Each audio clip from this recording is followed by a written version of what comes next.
말씀 전하도록 하겠습니다. 오늘 전할 말씀 제목은 다시 능력이라는 말씀의 제목입니다. 한 선비가 나룻배를 타고 건너가는데 그 선비가 사공과 대화를 나눕니다. 그런데 이 선비가 이 사공이 낮은 천한 계급이라고 생각해서 무시하고 괄시하고 또 그 가운데 허세를 본인은 부리면서 대화를 합니다. 이렇게 얘기합니다. 사공총각, 혹시 논어는 읽었는가? 사공이 얘기합니다. 읽지 못했습니다. 듣지도 못했습니다. 그러자 선비가 얘기합니다. 한심하군. 자네는 남자로 태어나서 4분의 1의 인생을 잘못 살았어. 또다시 묻습니다. 그럼 맹자는 읽었는가?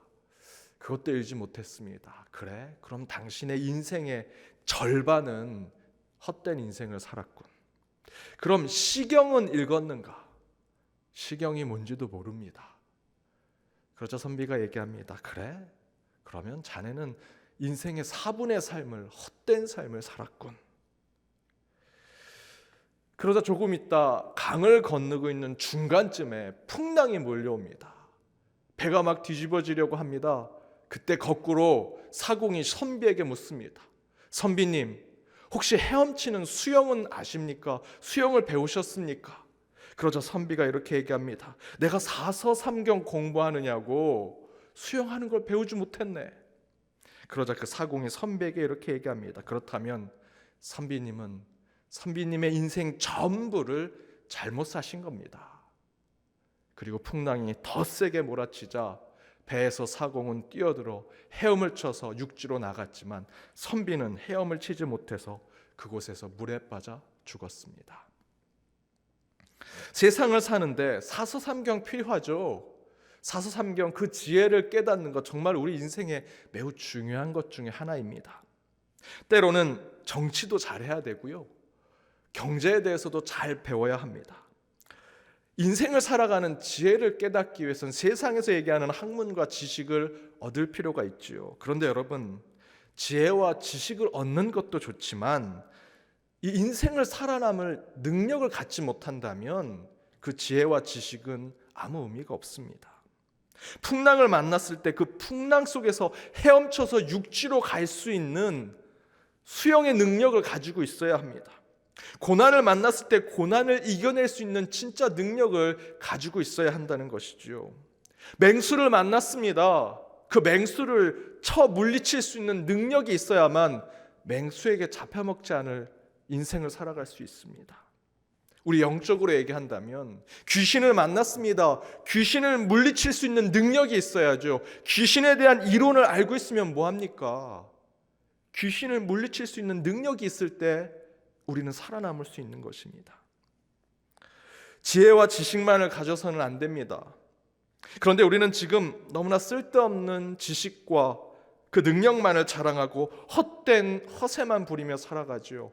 사공 앞에 그 선비가 사서삼경 읽은 것으로 자신의 허세를 부리는 것처럼 우리의 신앙도, 영적인 부분도 그런 허세가 가득한 모습이 너무나 많다는 것입니다. 저는 올 한 해 이 코로나 전국을 바라보면서 깊은 기도와 묵상 가운데 왜 한국교회가 이렇게 되었는가? 우리 한국교회가 왜 이렇게 독내북이 되었고 공공의 적이 되었는가 생각을 해보았습니다. 답은 아주 간단했습니다. 교회 안에 진짜 능력이 없기 때문입니다. 교회가 가짜 능력만 자랑하고 허세만 부리고 있으니 우리는 지금 이렇게 독내북이 되었고 능력 없는 곳이 되었습니다. 입으로만 말로만 예수 능력, 오직 예수, 오직 성경만 외쳤을 뿐이지 우리는 예수처럼 살지 않았습니다. 예수의 이름으로 능력을 보여주는 교회가 아니었다라는 것이지요. 성 베드로 성당, 지금 곧 바티칸 그 성당에서 일을 하게 된 한 신부님께서 천주교에 관련된 신문의 한 칼럼을 쓴 것을 읽어보았습니다. 천주교의 중심인 그 바티칸 중앙 부서에 들어가게 되었습니다.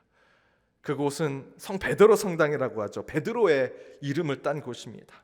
그곳에 그분이 들어가게 돼서 세계 카톨릭 교회에서 온갖 수많은 헌금들이 모이는 부서를 맡아서 일을 하게 되었습니다. 매주 매달 세계 곳곳에서 그 천주 교회에서 오는 헌금이 어마어마하게 몰리는 것을 보고 그가 이런 생각을 했다고 합니다. 베드로는 예루살렘 미문 앞에서 구걸하는 안진뱅이를 보고 나는 은과 금이 없으나 예수 이름이 내게 있으니 나사렛 예수 이름으로 걸으라 이렇게 선포했는데 그 가운데 기적이 일어나고 하나님의 능력이 드러났었는데 그런데 지금은 우리가 성 베드로 그 은과 금은 없지만 예수의 이름의 능력을 드러냈던 그 베드로라는 이름을 쓴 성 베드로 성당에는 이렇게 돈만 쌓이고 있구나 그런 칼럼을 쓴 것을 제가 읽어보았습니다.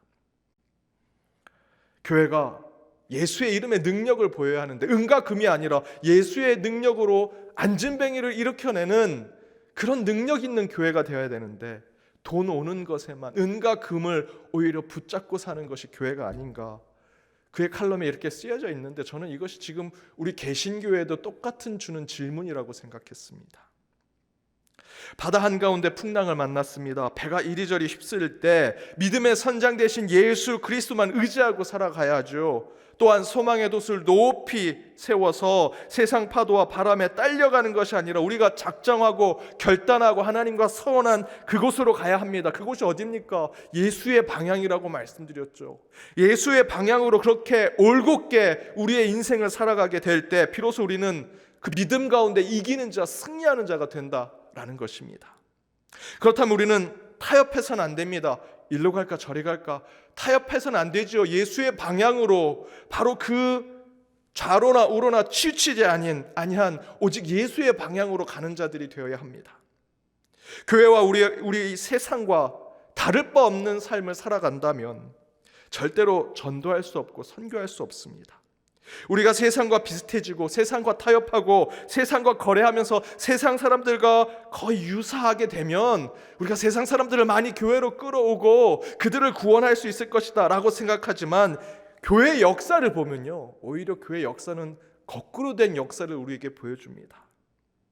계속해서 말씀드리지만 미국 교회에 부흥하는 교회의 핵심은 바른 제자도가 있는 것입니다. 좋은 예배, 눈에 보기에 화려하고 세련된 예배가 있는 것이 아니라 특별한 프로그램, 특별한 이벤트나 행사를 많이 해서 그곳에 부흥이 있는 것이 아니라 그 가운데 바른 제자도가 있었다. 반대로 미국 교회에서 쇠퇴하는 그 수많은 교회들의 이유는 충분한 제자도가 없기 때문이다라고 얘기합니다. 그 안에서 우리는 이제 다시 예수의 능력, 복음의 능력, 믿음의 능력을 회복해야 합니다.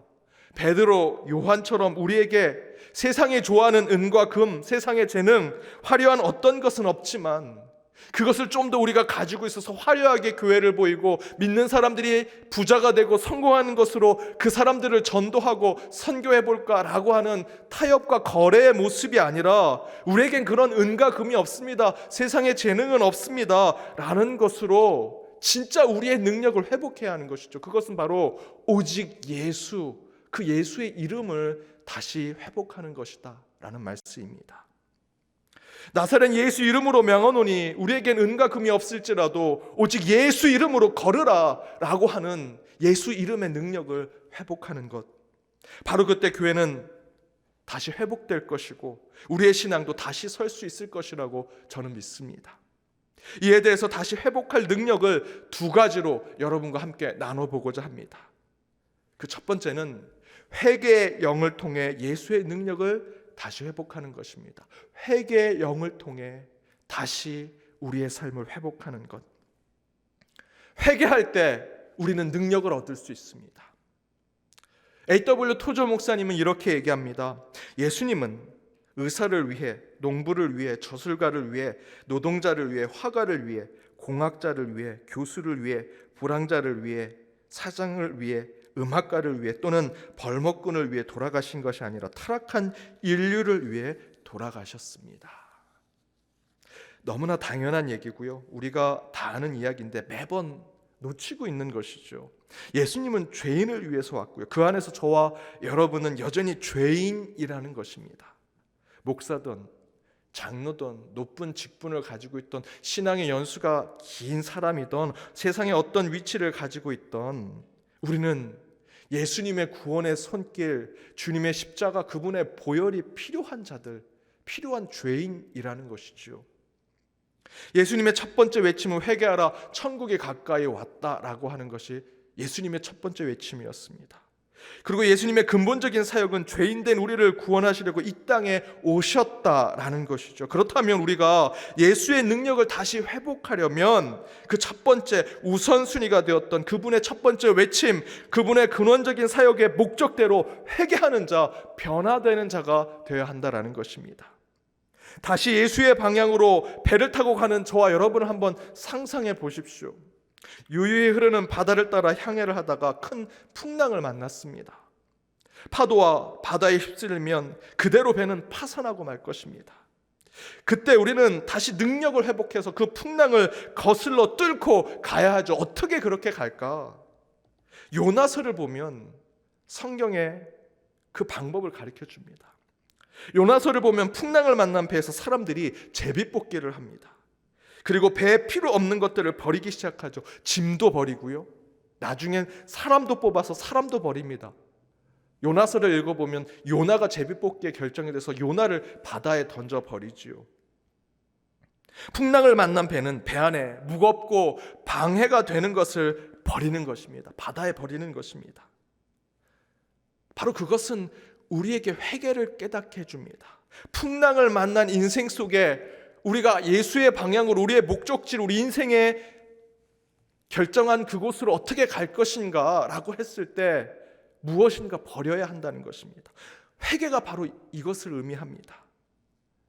다시 안전하고 옳은 곳으로 가야 한다면 그 가운데 풍랑을 만나서 이 배가 흔들리고 있다면 그 안에 있는 문제가 되는 것, 때로는 사람일 수도 있고 짐일 수도 있고 그 모든 것을 버려야만 옳은 곳으로 갈 수 있다. 그것이 곧 회개지요. 우리의 신앙대로 말한다면 우리의 육신의 정욕, 안목의 정욕, 이생의 자랑을 다 버리고 곧 예수님께로 가는데 방해가 되는 것은 다 버려야 한다는 것입니다. 내 모든 것, 내 안에 있는 것 중에 주님께로 갈 수 있는데 그것을 방해하고 있는 것이 있다면 그것을 버리고 가는 것이 진정한 회개의 삶이라는 것입니다. 정리해서 말씀드리면 회개는 버리는 것입니다. 포기하는 것이고요. 나를 낮추는 것입니다.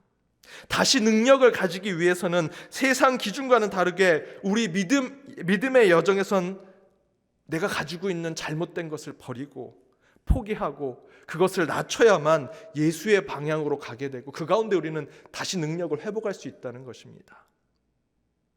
한 선교사님이 아마존에 선교를 갔습니다. 미 전도 종족을 찾아서 밀림 정 가운데 아무도 손길이 닿지 않은 그곳에 가기로 결심하고 열심히 준비해서 그곳에 가려고 사람들을 모아서 가기 시작했습니다. 밀림이라 그냥 들어갈 수가 없어서 한 길잡이를, 그 원주민과 같은 길잡이와 함께 그 길을 가게 되었습니다. 그런데 그 원주민이 가는 길은 그 선교사님이 준비한 지도하고는 전혀 다른 길로 가는 겁니다. 그래서 그 길잡이를 불렀습니다. 야, 지도하고 틀리다. 왜 너는 다른 길로 가느냐? 그랬더니 그 길잡이가 이렇게 얘기합니다. 밀림에는 길이 따로 없습니다. 당신은 나를 믿고만 따라와야 합니다. 그런데 그 선교사님이 속으로 이렇게 생각합니다. 내가 이래봐도 아이비리그 신학교를 나온 사람인데 미국에서 중상층 이상의 똑똑한 지식인이었는데 그래서 선교로 내 사명을 결정하고 열심히 준비해서 지도도 준비하고 이 원주민 아무것도 글도 모르는 이 친구보다 내가 더 똑똑하고 더 많은 것을 알고 있는데 이 친구를 쫓아가야 하는가? 그런데 불현듯 그런 생각이 듭니다. 그래, 이 친구를 쫓아가자. 내 생각, 내 지식, 내가 가지고 있던 세상의 모든 것 다 버리고 이 친구가 가는 곳으로 가자. 그래서 그 길잡이가 가는 곳으로 쫓아갔더니 끝내는 그 원주민들이 있는 곳에, 그 마을에 도착하게 됩니다. 그때 그 선교사님이 깨닫습니다. 내가 가지고 있는 것을 버려야만 내가 갈 수 있는 곳을 가게 되는구나. 내가 가지고 있는 잘못된 생각, 허세, 아집, 고집, 때로는 내 악한 잘못된 나의 삶의 방법들, 죄악들, 비도덕적인 삶, 부정의 모습들, 그런 것들을 버려야만 오직 하나님이 원하시는 길로 갈 수 있고 최종의 예수의 방향으로 갈 수 있구나, 그것을 깨달은 것이죠. 사랑하는 여러분, 다시 예수의 능력으로 살고자 한다면 버려야 합니다.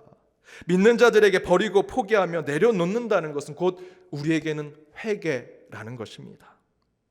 오늘 함께 기도하고 이 예배 이후에 여러분이 기도하는 그 시간 가운데 무엇보다도 오늘은 회개하는 시간을 가지시기를 바랍니다. 주님, 오늘 저 또한 주님의 손에 내 손을 포개어 회개하며 기도합니다. 나를 비워 주님의 영으로 채워 주옵소서. 그렇게 여러분의 것을 포기하고 버리십시오. 그렇게 회개할 때 우리는 다시 예수의 영으로 능력을 얻는 자들이 될 것입니다. 다시 능력을 얻고자 하십니까? 회개하십시오. 여러분의 것을 버리십시오. 낮추시고 포기하십시오. 다시 능력을 얻으실 것입니다.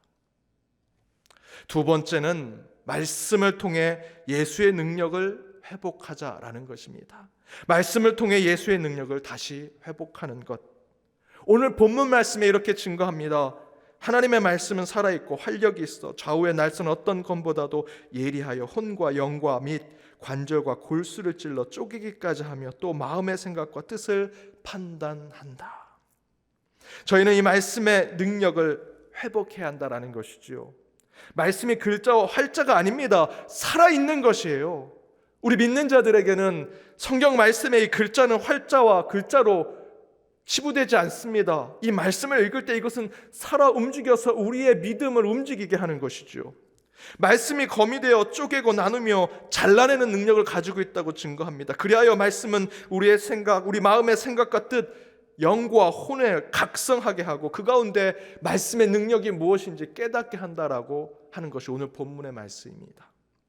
바로 그 능력의 말씀으로 하나님은 천지를 창조하셨죠. 그 말씀으로 모세를 세우셨고요. 그 말씀으로 이스라엘 그 신음과 고통 속에 있는 이스라엘 백성들을 출애굽하셨습니다.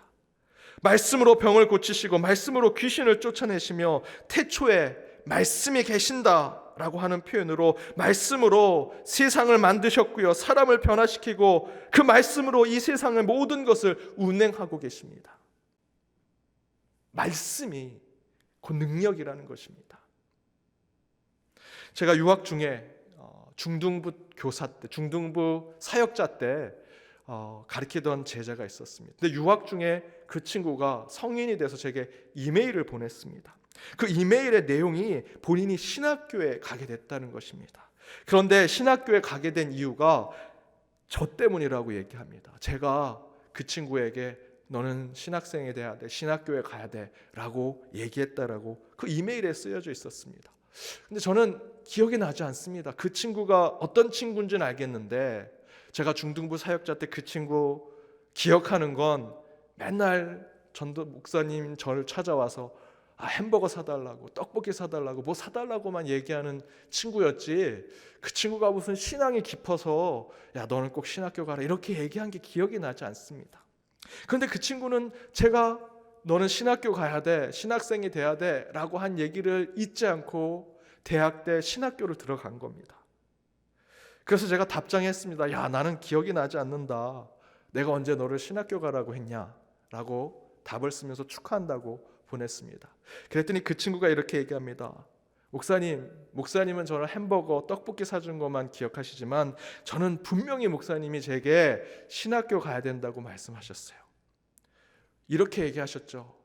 제가 하도 햄버거, 떡볶이 사주니까 야, 너 같은 놈은 네가 목사가 돼서 네가 똑같이 너 같은 제자한테 그렇게 햄버거 사주고 떡볶이 사줘야 돼 라고 얘기하셨잖아요.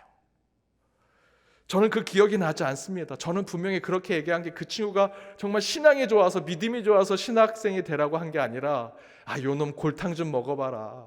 야 너도 신학생이 되어서 목사가 돼서 너랑 똑같은 제자 만나가지고 그렇게 맨날 떡볶이 사주고 햄버거 사줘라 라고 하는 말로 한 건데 그 친구는 그것을 진심으로 받아들인 겁니다. 저는 그때 이 말의 힘이 그 가운데 성령과 하나님의 능력이 들어간다면 이 말의 힘이 사람의 마음, 사람의 미래, 사람의 인생도 바꾸게 하는구나라는 것을 깨달았습니다. 특별히 교회 안에서, 신앙의 공동체 안에 서로 축복하고 격려하고 비전의 말을 전할 때는 그 말이 하나님의 말씀처럼 얼마나 강한 능력을 가지고 있는지를 깨닫게 되었습니다. 저는 그 친구한테 제가 햄버거 사주고 떡볶이 사줬던 돈만 쓴 것만 기억했는데, 그 친구는 저한테 얻어먹은 건 하나도 기억하지 아니하고 오히려 제 입술에서 나왔던, 어쩌면 그것이 제 입술을 통해 하나님의 비전이 그에게 전달이 된 거겠죠.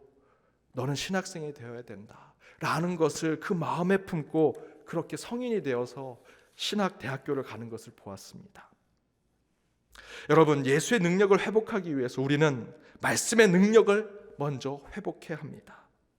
왜 말씀을 회복해야 하는가? 말씀은 저와 여러분에게 하나님께서 우리 교회 안에, 우리 신앙 안에 주신 것이기 때문입니다. 토저 목사님이 이렇게 얘기하십니다. 예수님의 말씀, 예수님의 교훈은 교회를 위한 것이지 사회를 위한 것이 아니다. 예수님께서는 그분의 말씀을 타락한 세상에 적용하라고 가르치지 않으신다. 예수님은 자신의 제자들을 불러서 말씀을 가르치셨다. 매우 중요한 얘기입니다.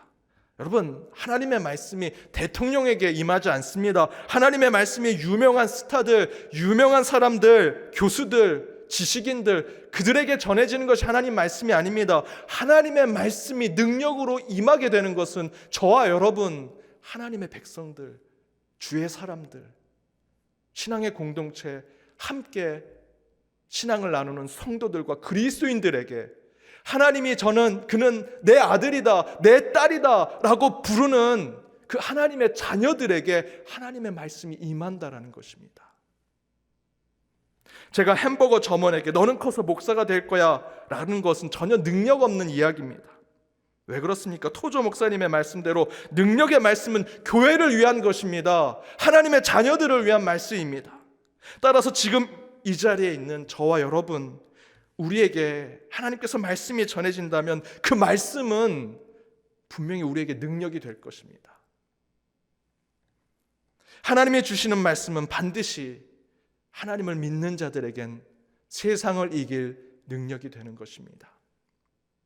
따라서 여러분, 그 능력이 필요하고 어떤 것에 이길 힘이 필요하다면 저와 여러분이 예수의 사람이라는 확신을 가지고 무엇보다도 먼저 말씀 가운데 능력을 얻고 말씀으로 이기는 자들이 되어야 할 것입니다. 사랑하는 여러분, 코로나 시대의 시련과 고난이 우리에게 연속되고 있습니다. 다시 돛을 세우고 예수의 방향으로 가기 위해서 우리는 다시 능력을 얻어야 합니다. 능력을 얻기 위해서 내 안에 잘못된 것, 문제가 있는 것 과감히 버리셔야 합니다. 곧 우리의 영적인 모습 가운데 회개의 영을 가져야 합니다. 그때 능력을 얻을 수 있습니다. 회개 기도하는 자 가운데 능력 있는 자가 될 것입니다. 또한 하나님 말씀 위에 서 있는 것입니다. 주의 말씀으로 능력을 얻을 때 저와 여러분은 이 세상을 넉넉히 이기게 되리라 믿습니다. 오늘 이 회개의 영, 말씀의 영을 회복해서 다시 능력 얻는 자가 되는 저와 여러분 모두가 되기를 주님의 이름으로 축복합니다.